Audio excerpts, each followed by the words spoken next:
Our next poet is, oh, by the way, for those who I haven't told, because some people haven't turned up, I'm not sure if I've mentioned that yet. Some people haven't turned up. Get even. We're allowing you a little bit more time on stage, so if you haven't been up yet, you can do, like 5 minutes, which is the usual time. And if you have been up and you're dying to do another poem, then just shout out, and we'll let you do it. But the next one is Gavin McGrory. Gav McGrory, sorry, Gavin McGrory.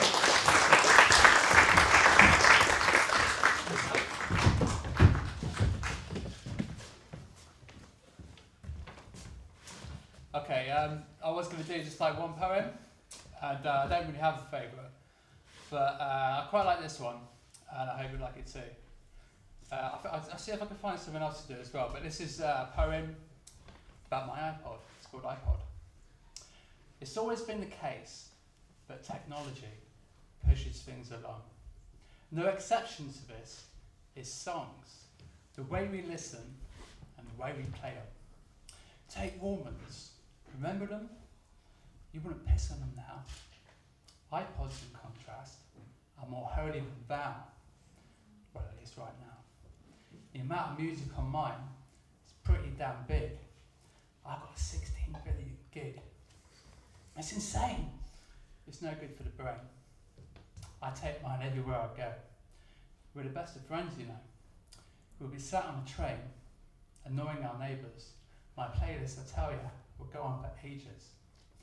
So I'm a bit out of breath. Just ran from the toilets. I've got dubstep, chill out, calypso and rap, doo-wop, dance pop and drum and bass, chill wave, cold wave, crossover thrash, the best of our blues with extra loud bass. Music from deep in the Zulu nation, hip-hop and hymns, improvisation. Freak beat and big beat, free picking guitar, lullabies and chill out from the Cafe Del Mar. Quality dance from old school to new, rampa, samba, funeral doom. Two-step and house and banging techno, disco, electro, I've even got soul. If you're ever out and about and you hear a trebly hiss, it may well be me, but don't get pissed. Get one yourself and you'll be glad. I've been very happy since I got mine. I take it everywhere I go. We're the best of friends, Cheers.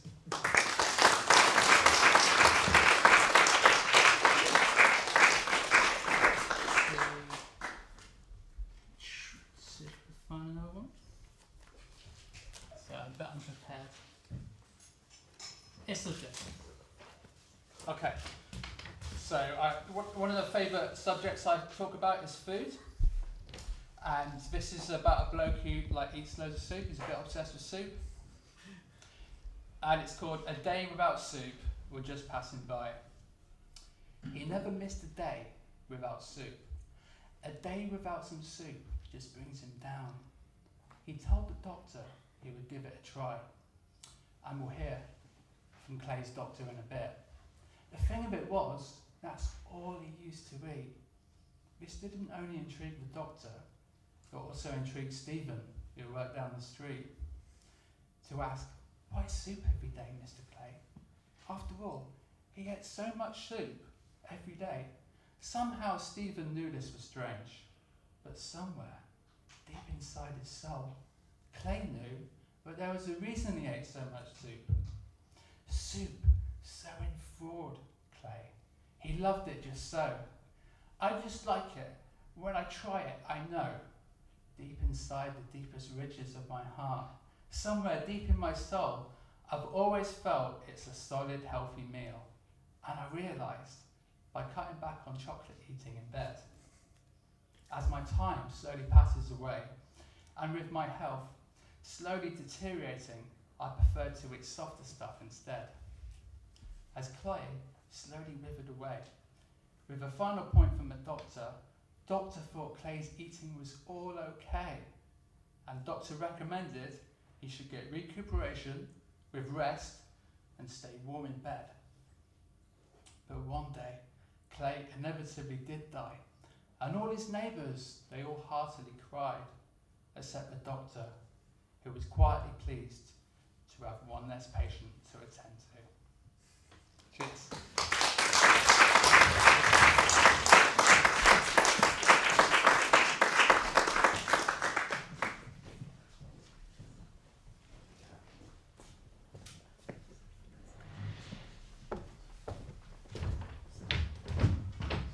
My turn. We're going to do something a little bit crazy. Not just taking the mic off the stand, we put the stand over here. I know, shit's in second. I'm going to start beatboxing. No, I'm not going to do that. So, in my usual preparation for this show, which, to let you all in on a little secret, is to play very loud rap music and jump around my room, like I am aforementioned rap star. Pretty good, by the way. And looking in the mirror, looking all serious, like... and jumping around a bit more. Good times. I didn't actually have a lot of time to write, so I gave my dissertation on Wednesday. See? Feel free to cheer. Thank you. It was pretty good. But in the downtime while I was playing the dissertation, writing the dissertation, I was playing a video game called Deus Ex. Does anyone know this game? Yeah. Yes. So you will be able to attest to that. Deus Ex is a video game about a dystopian future in which man is freely cutting off his limbs and replacing them with augmented limbs that make him stronger, better, faster, etc. So forth. So I wrote down a series of questions which I want you to answer with me. Okay? And this is called prosthesis. So where are you, for a start? Now, I don't mean geographically speaking. I mean, where is what you would call yourself in your body? So, in my head. We are in your head. There you go, in your head. So I was going to give examples because people say they think with their heart, and that's not particularly effective. And some people think with other areas. But we accept that we're in our heads most of the time. So, here's a question for you. When someone's beheaded, are they actually debodied? Yeah, thank you. Thank you. Not so much a joke as an answer. There you go. So, if we are in our heads, do your limbs and other extremities, gents, and ladies, sorry, help define who you are, do you think? So, if that's the case, if your consciousness was mystically transported into another body, mine, for example, I know, some of you are thinking, great, some of you are thinking, fuck. But, if that happened, would you suddenly have to deal with all the shit I've been dealing with but just gotten used to over the years? I've got a bit of toothache at the moment. Would you warp into my body and go, fuck, this guy's mouth is on fire? Maybe. Really miss my tits.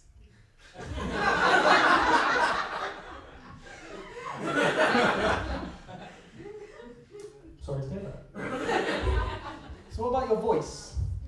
To what extent does your voice define you? And this leads us on to another interesting question.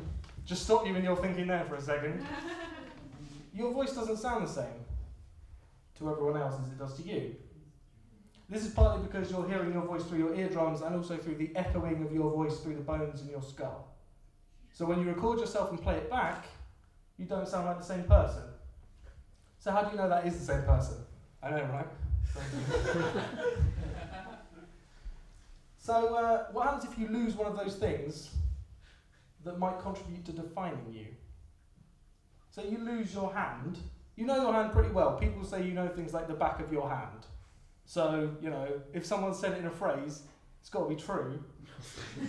So if you lose an arm and it's replaced with a prosthetic arm, have you lost a part of yourself?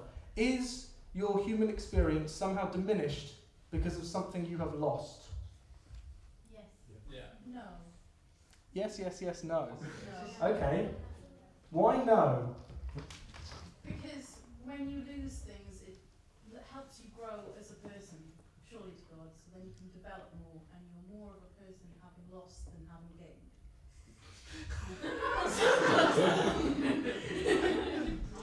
That was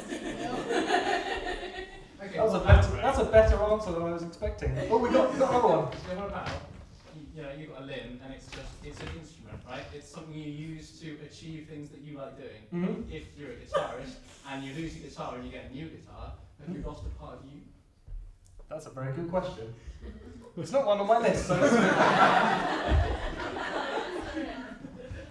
Right, so, right, okay. So, limbs, interesting point. Brain, we've established this is where we are, as a conscious, slightly not corporeal being. So, to what extent are we outsourcing our mental faculties to something, and it's almost as if I planned it like this? Because I wrote a list on here of about 7 questions that I could have just remembered myself, but knew that I didn't have to. technology, bro. Deep, man.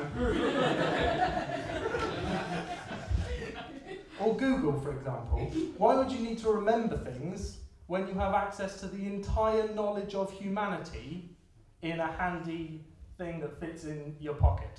Because you can't use it in a pub quiz. Because you can't use it in a pub quiz. These are the defining questions, people.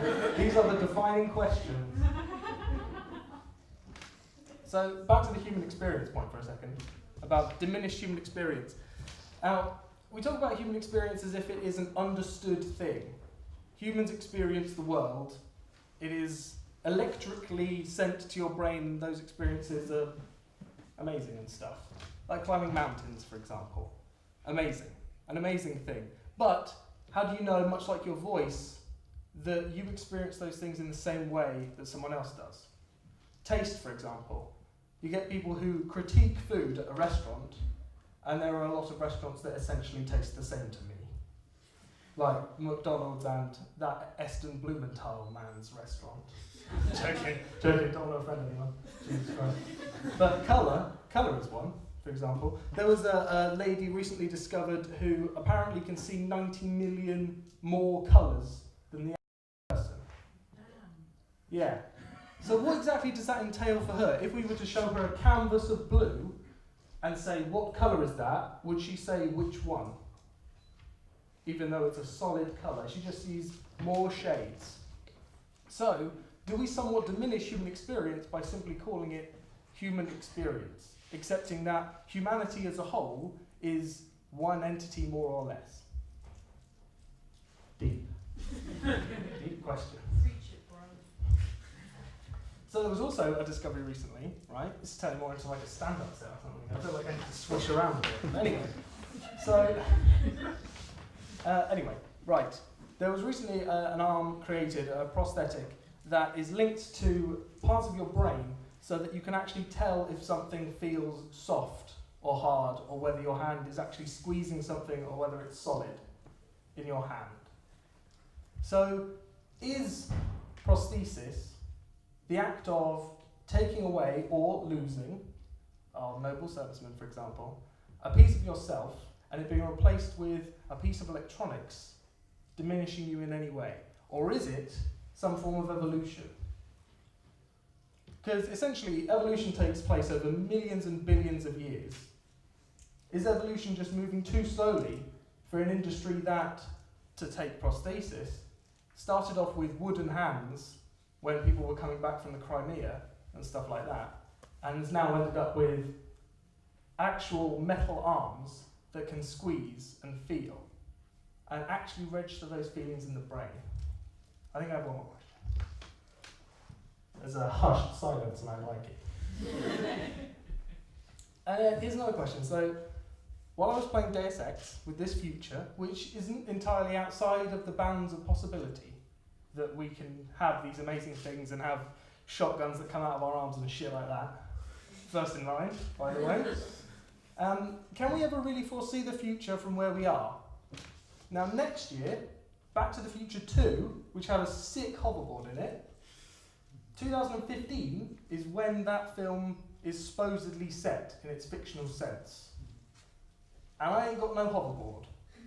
So can we truly tell from the time we are in what the future will be like? You can only base the future on what you know at the time.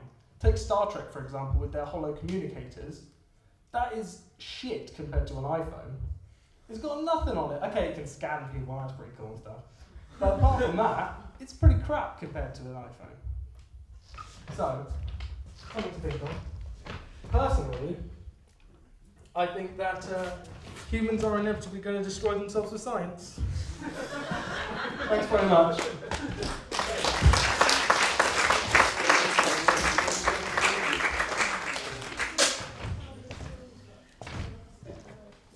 Next is Morgan Evans.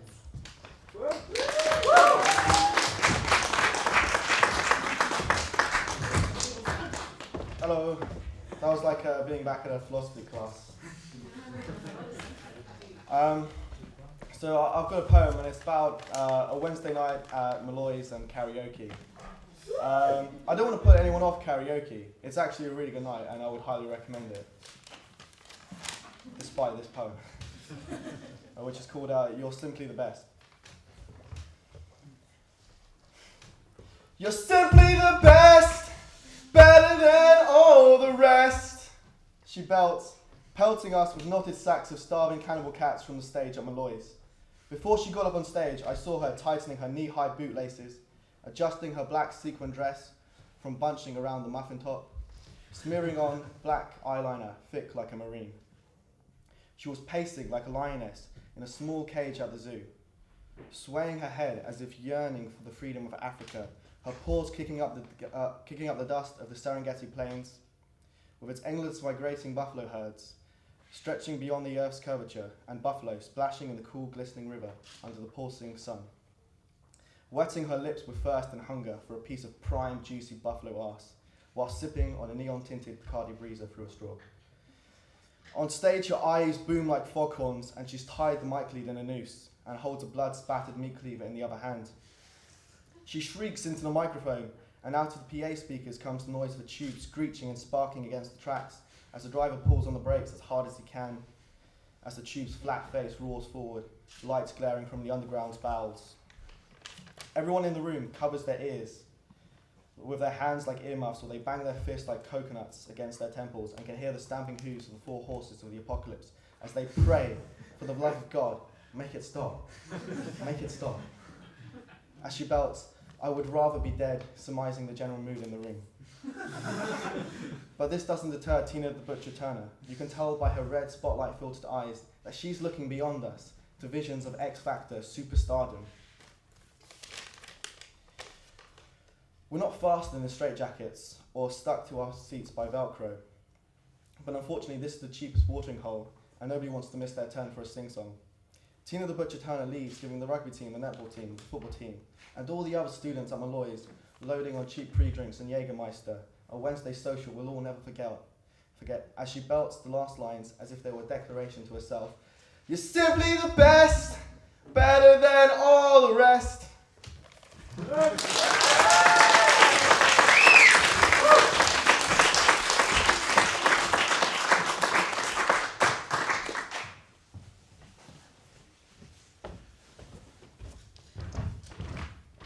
I like that we've had singing tonight as well from two poets.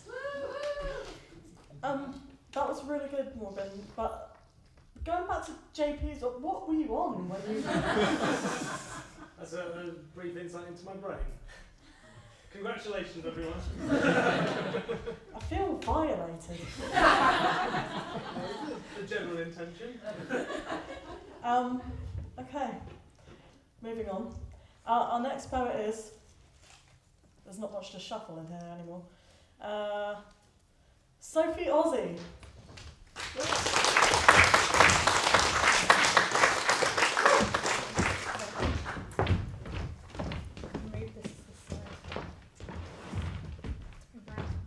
Hello, I'm Sophie Ozzy.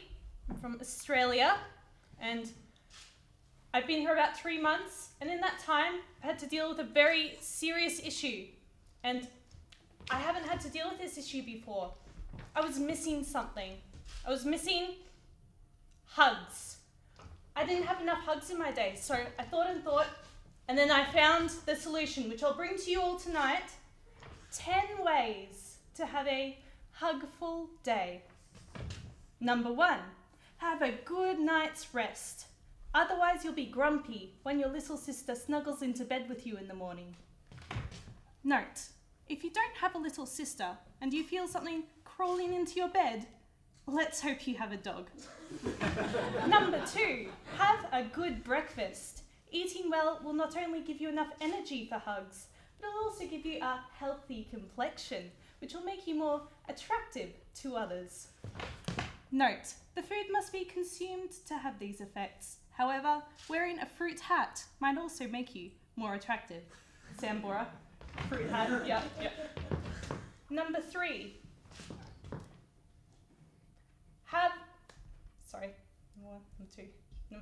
Number 3, do a morning exercise routine. This will limber you up for hugs. For a simple exercise that can be done in the lounge room, crank up the volume of your favourite tune and bust a move. Note, if someone comes in complaining about the noise or the fact that you just broke their china teapot, then they are obviously feeling aggravated, and so they need a hug. Hug them. Number 4, put on deodorant. If someone gets KO'd by your BO, it'll be more awkward to hug them. Note, hugging an unconscious person might also result in a court order. Number 5, laugh. Laughter is contagious and will make your hugs happier. Laugh all the way to the bus stop, and when you get to the bus, laugh outrageously at the not very funny comic on the seat next to you. Note, if someone shushes you, then they may wish you to engage in a quieter activity. This is the perfect opportunity to hug them. Number 6, observe hugs. When you get off the bus, see if you can spot people hugging. This will give you tips on proper hugging technique. Note, if you see someone doing more than hugging, then shout at them to get a room, then run away.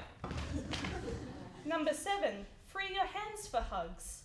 As you'll be passing by many possible huggies, it is important to keep your arms free at all times. Note, if you've come out holding a large number of items, consider putting them in the nearest charity bin. Do you really need to carry around your entire teddy bear collection? Hug them and let them go. Number 8, tag onto a hug. If you see a group hug happening, sneakily snuggle into that. Note, if they catch you out, just smile and say, "That was nice," and walk away. Don't look back. Number 9, see a funny film. You'll be a bit tired by now, so you should go to your local cinema and sit next to the most attractive person and do the old yawn and hug. Note, if you can't find anyone willing to put up with you, someone uncontrollably attracted to you, then at least enjoy the film and laugh loudly until people throw popcorn at you. Then eat the popcorn, because this will provide a nice snack. Number 10, to end your hugful day, remember to give yourself a big hug. Loving yourself is important before other people can love you. Note, for a bit of fun, go to your nearest wall and practice the make-out trick. That's it.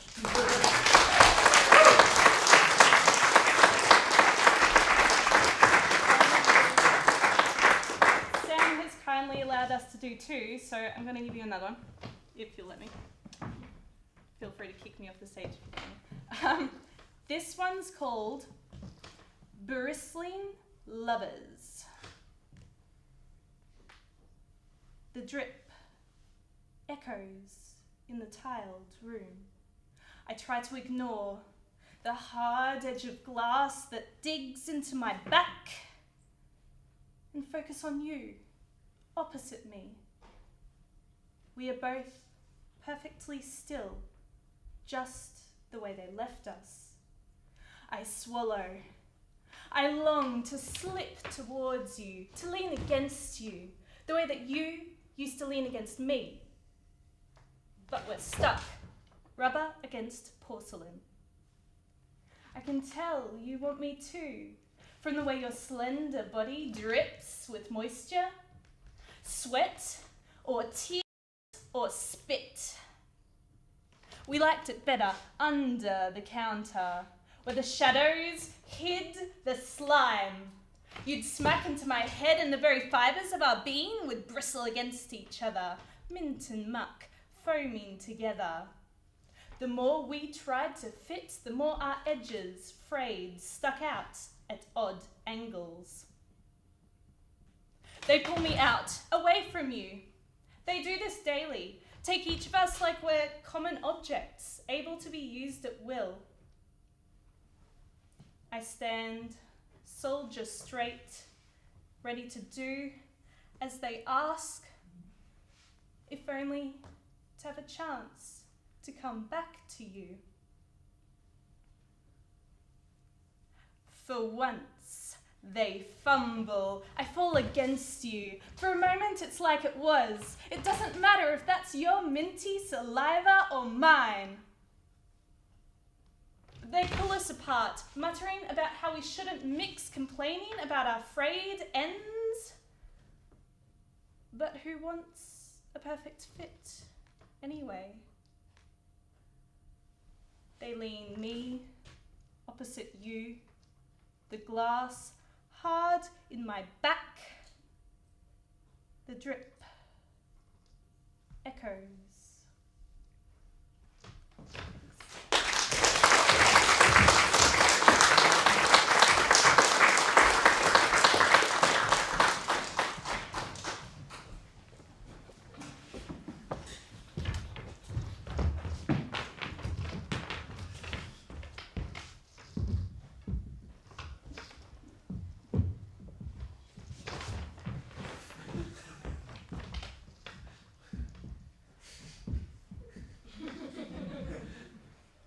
Not obsessive. Right. Left. Good. Ollie. Do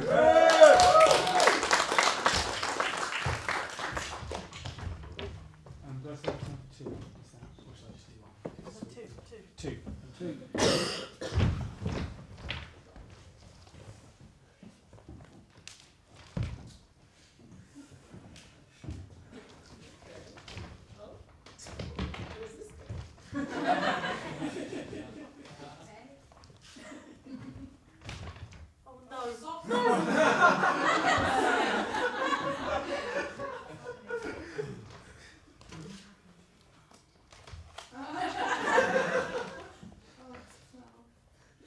This is a poem. It's called Clapping for the Wrong Reasons.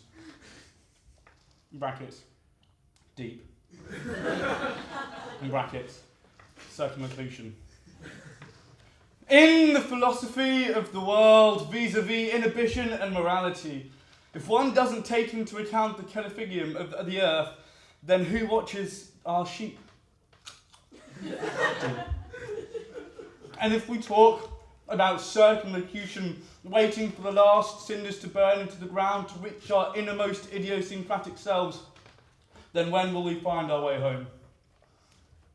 With the perfidious drum kits of the mind pounding around the Christmas tree, making small rats run from where they're supposed to be, we lose sight of our unencumbered, magnanimous, clocanthropic beings.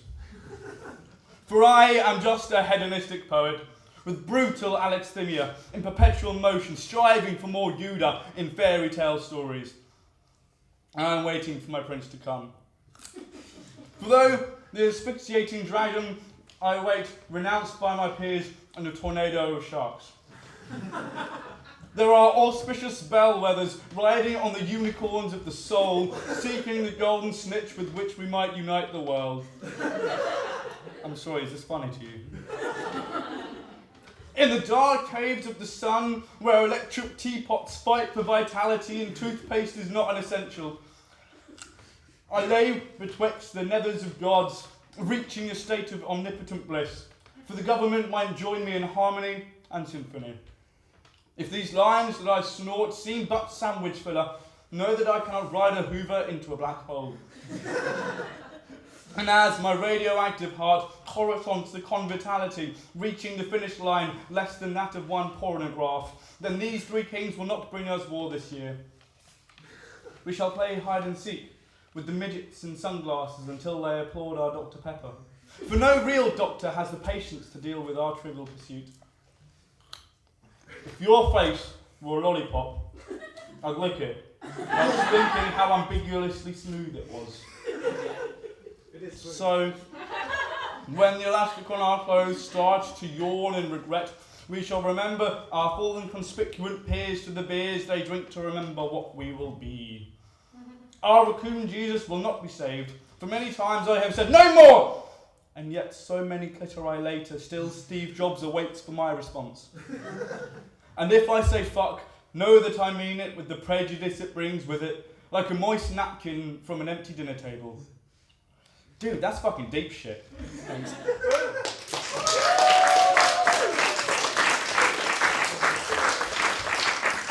I realised that was a weird one. I don't know where it came from. This is another weird one. Who's in love? My God, poets are like this. Oh, you. What? I'm sitting next to a couple and I said Well, I guess this is a love poem. I know I haven't known you for long, but I already feel like I really know you. And I just want to say, I love you. I love the way your eyes are as blue as a very blue thing, maybe a Smurf penis. The way they glisten in the sunlight takes my breath away when I see them in their jars on my windowsill. I love the feel of your fingertips as they gently caress my shoulders and balls when I sit naked on a stool I made out of your arms. I love the way your soft as brown fur chocolate brown hair makes me feel when I wear it and walk around in your old miniskirt and crop top, pretending that I'm a naughty girl. I don't mean to sound like one of those guys, but I even love your chest and breasts and the way my head fits perfectly between them as I lay my head on the pillow I've made from your body. The flesh was hard to stitch together, but I barely had to add stuffing. I love your cute little pixie ears and the amount of luck they've brought me since I've started wearing them around my neck. I love your voluminous lips, the way you would lick them if they were dry, and the way they now stay in a perfect O shape on your face, which I used to store my cutlery in. Heck, I love your kneecaps, the way they dimple slightly, how when I lightly stroke them it makes you laugh a sweet and the way they make perfect placemats for my mugs. You complain that your teeth should be whiter, just a shade lighter, but they still work perfectly in my salt grinder. I love your voice, from its soft morning purr to the way you screamed as I began to remove all of your body parts one by one, starting with your toes whilst you were still alive. And the way that you couldn't pass out as I hacked off with a trusty rusty machete your legs, which I now use to kick people in the head. But most of all, I love you. I could never be without you, and I never will have to be.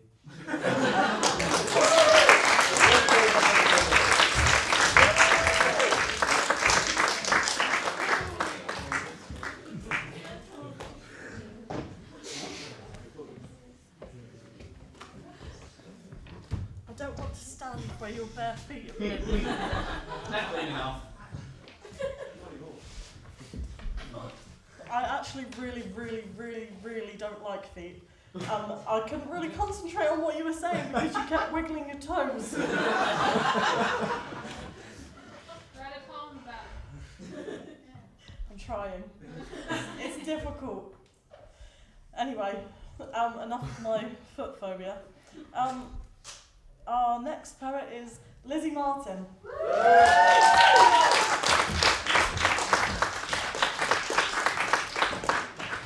Please Just don't take your shoes off.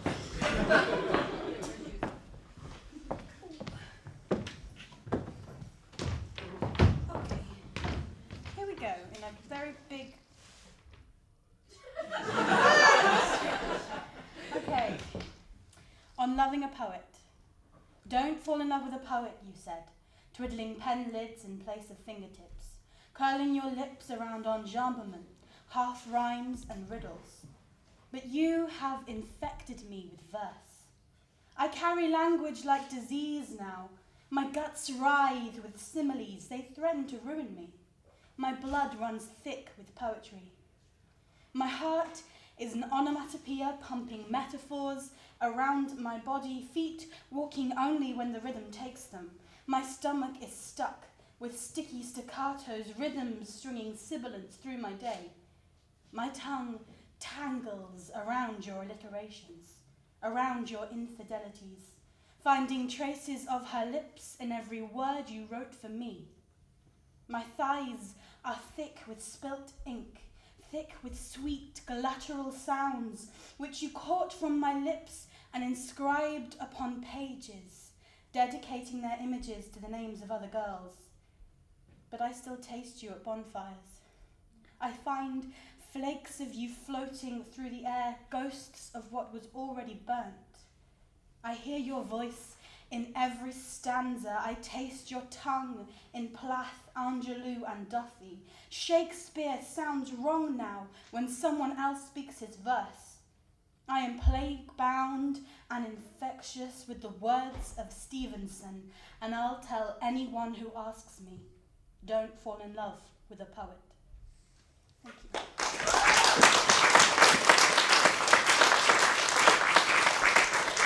I'll just do one other little one because we can, so, may as well.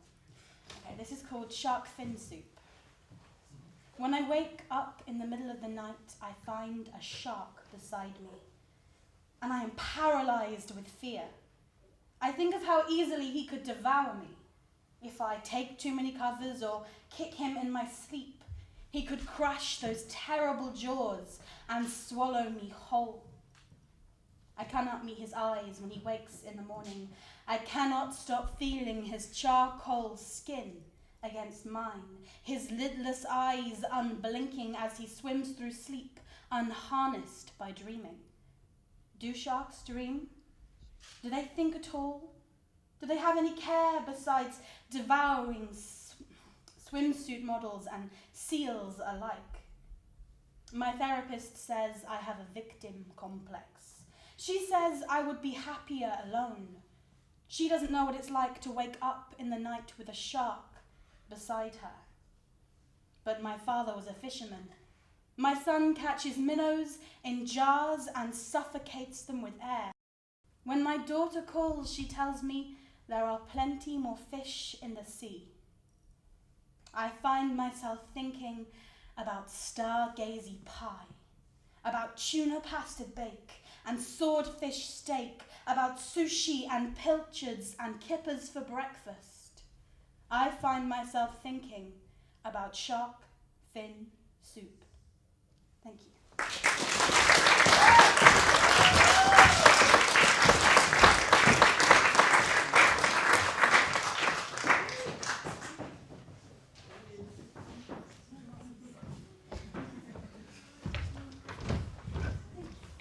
It's me again.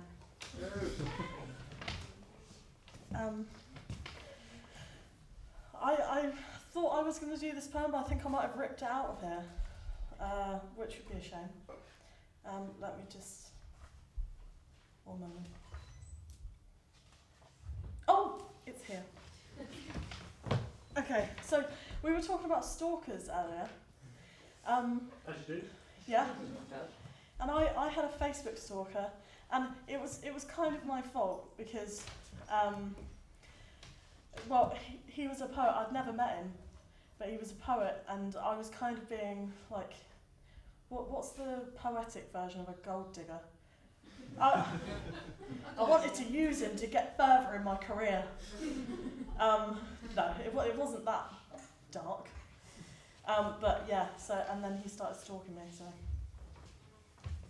It's hard being stalked by a stalker, for that stalker to then stop being all stalky, then you miss being stalked and start to stalk your stalker.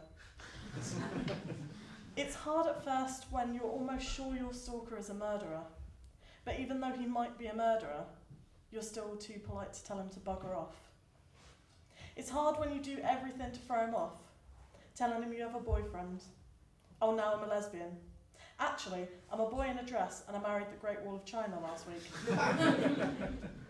Then, when I'd finally got rid of you, you'd unfriended me on Facebook. I wanted you back. I wanted to sneak into your house to smell your sheets. I wanted to lick every bottle top you'd ever put your dribbling mouth to. I wanted to touch your spotty, pus-filled skin and look into your dead grey eyes. I suddenly knew what the songs on the radio were saying. Every breath you take, every move you make, I'll be watching you. I wanted to parade around in your stained Y-fronts. Make a shrine to you, put your face on a pillow, steal locks of your greasy hair. I would watch your Facebook profile for hours. I wanted to know what you were having for lunch, what friends you were seeing, and when you went to the toilet. And then you added me again, and I saw what a weirdo you are and declined.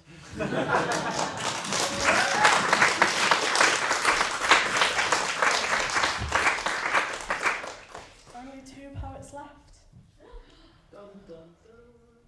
Oh no, there's only 1 poet left, because that one's Alex. He didn't feel like it. I feel some peer pressure. No, we're all nice here. No peer pressure. In fact, give him a hug later. Oh, look at that. You can't see this, but it's beautiful. Well, our last poet then, unless anyone else wants to go again, in which case we'll ask again, is John Christopher Wood. John Christopher Wood, everyone.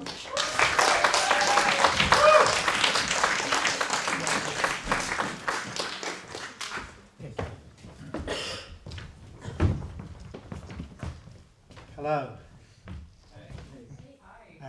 You may have noticed I'm not actually a Bath Spa student. Probably thought I haven't seen him on campus very much. But I did ask Sam whether this was only for Bath Spa students, and she said no, for anybody. So in the spirit of breaking down barriers, I thought I'd come and sort of raise the age demographic about 50% and stand on this lovely warm stage. It is a very warm stage, isn't it? It's not really surprising when you're underneath the biggest sleeping bag in the world. Great idea. This is called Why Trousers Should Not Be Legal. Boys start on trousers at too early an age to know what they are getting into. It begins with romper suits and little dungarees. The excitement of the first junior Levi's leads to a desire to get higher. 501s, boot cut or straight, chinos, combats, hippie flares, designer strides with Italian names, tight black leather pants with chains. Through pinstripes, tweeds and corduroy, the man who was that little boy searches shops and fashion houses in the hopeless quest for the ultimate trousers. But in the end, in the terminal stage, it's Marks and Spencer's slacks in beige. By adulthood, men are hooked. No longer any buzz from legwear, casual or formal. They have to have trousers every day just to stay normal. Cut off a man's trouser supply and the withdrawals will be severe. He will become extremely anxious. He will start to shake and sweat. He will think everyone's looking at him. He will not be able to get out of the house. And if anyone comes round, he will cower behind the furniture, desperate for trousers. He will be unable to work, think, or have a life at all. His cravings only curable by a fresh supply of trousers. Substitutes do not work. Some have tried shorts, but as any alco will tell you, once you start on the shorts, you are on the downward path. Face it, men, we are trouser addicts. We should be in trouser rehab, telling all to our trouser therapists, watching Eddie Izzard videos and trying on sarongs. Women, of course, do not have the problem. Trousers, they can take them or leave them. They are just social trouser users. They can handle trousers. I wish more of them would handle mine.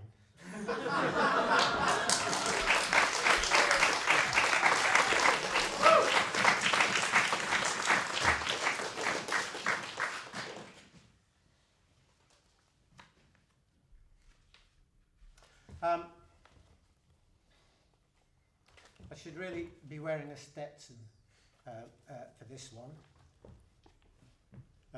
This is a poem from the little-known country and western poet, Slim Volume.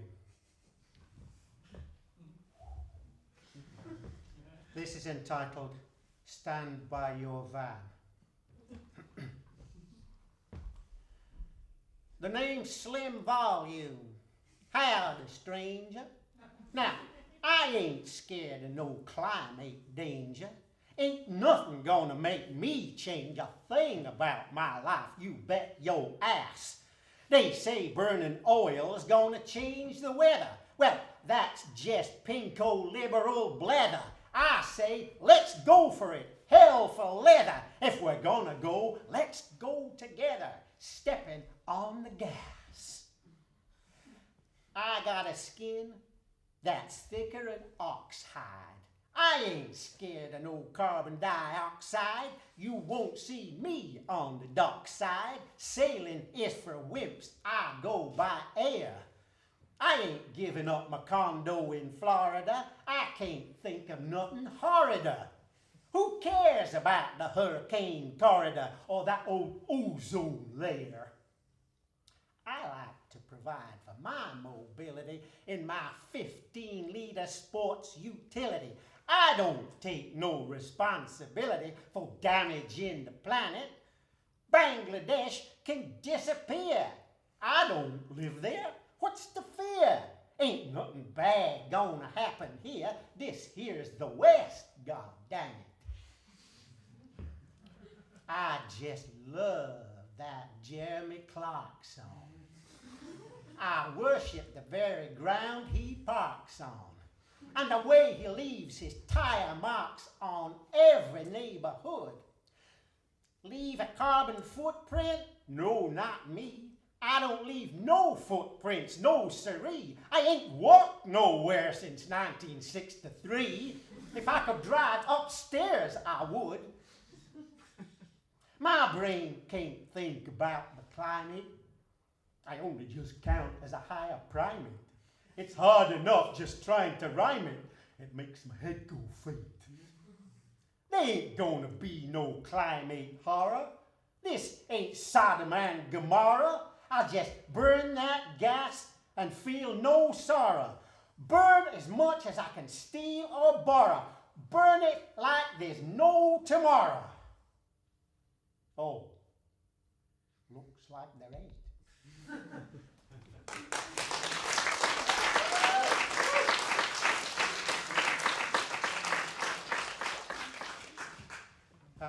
finish with a very short poem entitled On Wondering Whether One's Pet Nanny Goat May or May Not Be Having a Phantom Pregnancy.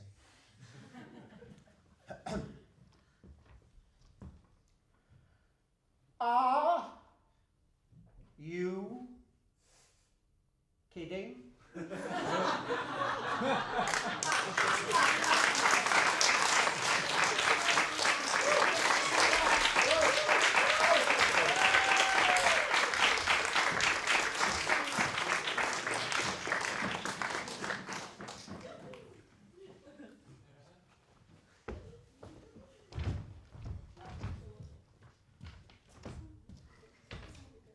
Bastards. Right, oh, Jesus. So, Chloe, do you want your encore? Yes, please. Okay. Chloe, everyone!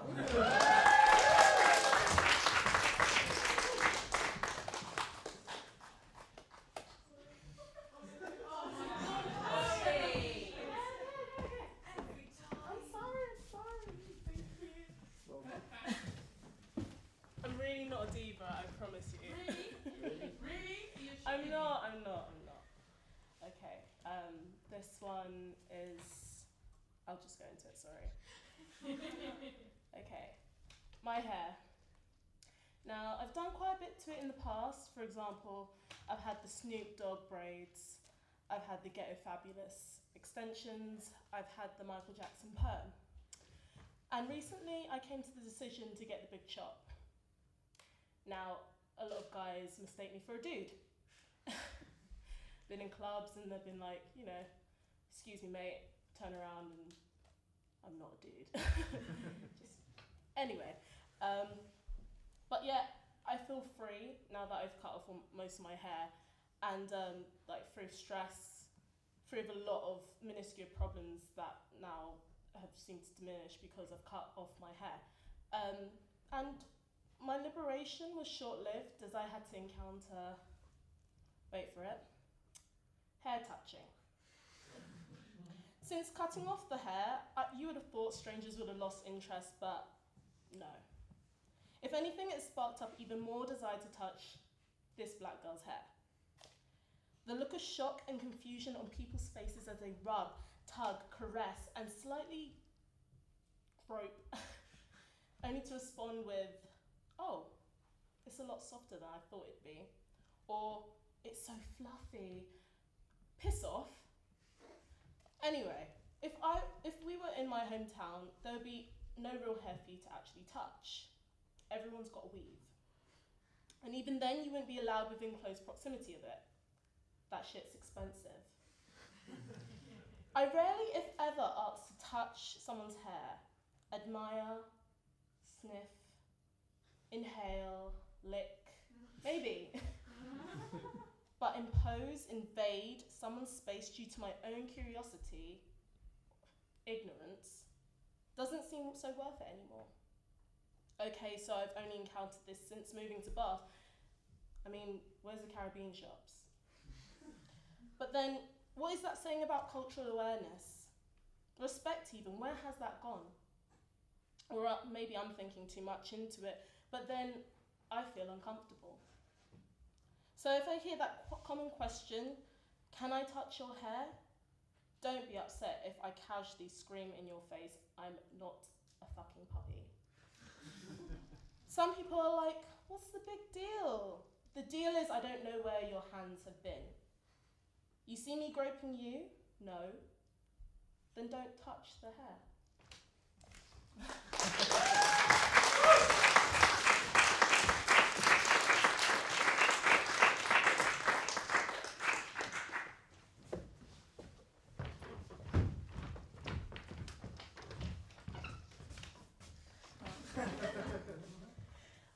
So we haven't got time for anyone else, but you've all been amazing. Let's give everyone a round of applause.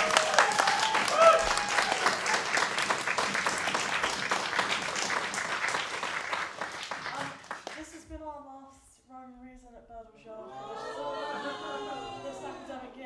But we may be having one next term in the SU, but we'll keep you posted on that.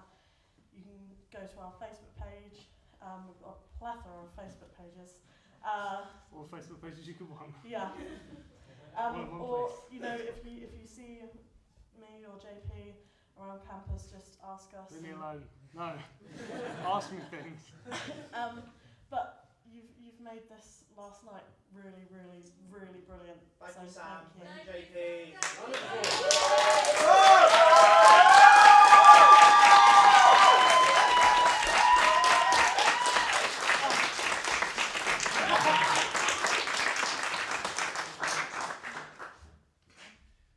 Cheers.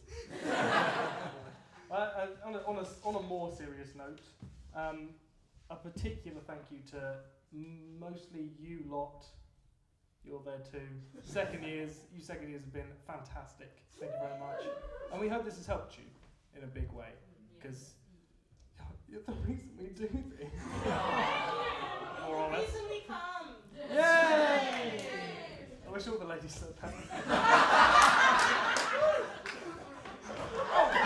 Sorry. Also,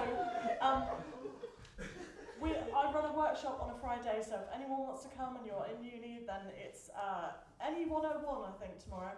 And also, I think some of these second year guys are going to carry this on next year, so Rhyme and Reason isn't dead. Okay, bye.